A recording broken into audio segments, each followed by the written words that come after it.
आणि येतो म्हणे अंबिका आमचं वालं कार्य पुरे कर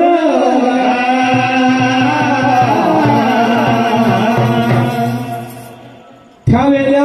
मच्छिंद्रनाथ म्हणे कृष्णकर पाया तू ह्या ठिकाणी बसला काय म्हणे शिलेकर तू सारखा पात्र आहे म्हणे इकडं तिकडं जर नजर चुकवशील म्हणे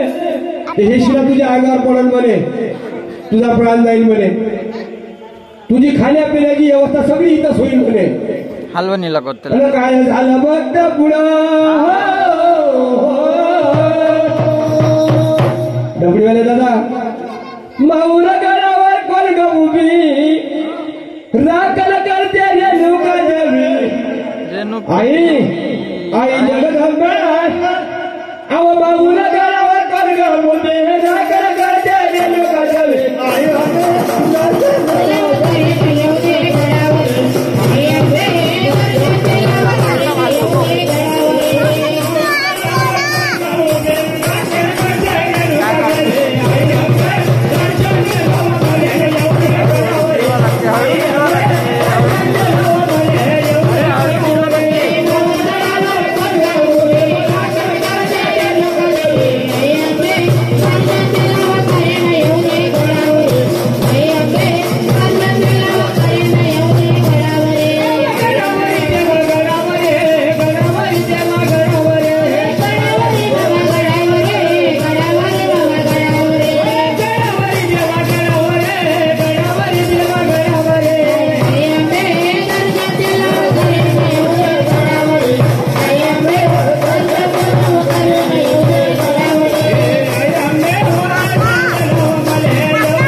शिलेकोड एक सारखा पाहत होता कृष्णकर पाय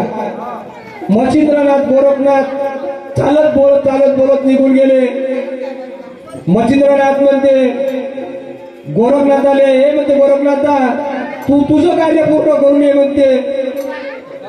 गोरक्षनाथ म्हणते मच्छिंद्रनाथाला तू तुझं कार्य करून ये म्हणते मला जर वेळ झाला तू ह्या कृष्णकराचा उद्धार करतो म्हणे चालला का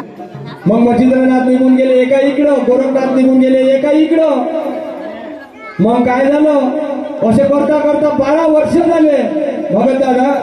12 वर्ष झाले कृष्णकराच्या अंगावर काही वारू चढून गेलं वारू यायला कृष्णकर पुरा बुजून गेला होता मग काय झालं सांगू मग आता अरे काय बोललं या दादा बोलले असं डबडीवाले दादा